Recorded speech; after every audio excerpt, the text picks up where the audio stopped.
नमस्कार दर्शक बंधु पाणीपाग खबर आपण समस्त को स्वागत।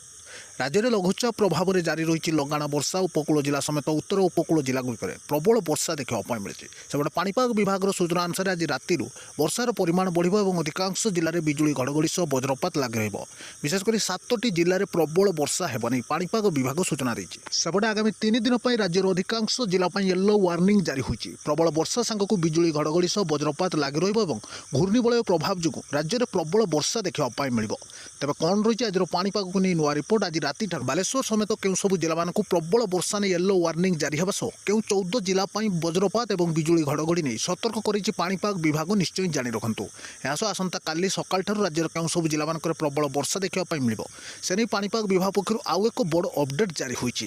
तेज निश्चय जानी रखु कौन रही आज पाणीपाग को नहीं नुआ रिपोर्ट। ता पूर्व चैनल को सब्सक्राइब कर घंटी बटन को दबाई रखु। प्रतिदिन पाणीपाग जंत ताजा अपडेट पाइपर। तेज भुवनेश्वर स्थित आंचलिक पाणीपाग केन्द्र मिली सूचना अनुसार गतकाली लघुचाप क्षेत्र आज उत्तर आंध्र प्रदेश दक्षिण ओडिशा उपकूल तथा पार्श्ववर्ती पश्चिम केन्द्रीय बंगोपसागर अंचल सक्रिय रही और जड़ित आउ एक घूर्णिबलय समुद्र पतन ठारू 5.8 किलोमीटर जाए वायुमंडल में व्यापी। तेबे यार प्रभाव में आगामी 4 दिन राज्य में पुणी वर्षा संभावना रही और 19-20 बेलू राज्यर भयंकर कालबैशाखी नहीं सतर्क सूचना जारी कर पाणीपाग विभाग। विशेषकर बालेश्वर मयूरभंज केन्द्रापड़ा केउंझर ए समस्त जिला मानक भयंकर कालबैशाखीर संभावना रही। सेपटे आज राति ठारू राज्यर किसी जिले में बिजुली घड़घड़ी सह वज्रपात और घूर्णिबलय प्रभाव जो राज्यर 7टी जिला को येलो वार्निंग जारी होती जहाँकि प्रबल अति प्रबल वर्षा गोटे 2टी स्थान में होगा सह अधिकांश स्थान में प्रबल वर्षा देखा मिले बोली पाणीपाग विभाग पक्षर अलर्ट जारी होती और बिजुली घड़घड़र संभावना थिबारु सतर्क सूचना जारी होती।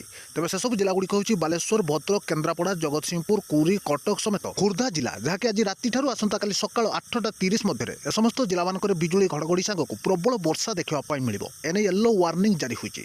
यासह आउ किछि जिले में बिजुली घड़घड़ी सह वज्रपातर संभावना रही विशेषकर मयूरभंज केउंझर ढेंकानाल जाजपुर गंजाम गजपति नयागढ़ कंधमाल और बौद्ध जिला। तेज समस्त जिला मानक बिजुली घड़घड़ी सांगक गोटे 2टी स्थान में हालुकार मध्यम धरणर वर्षा नहीं पाणीपाग विभाग सूचना देछि।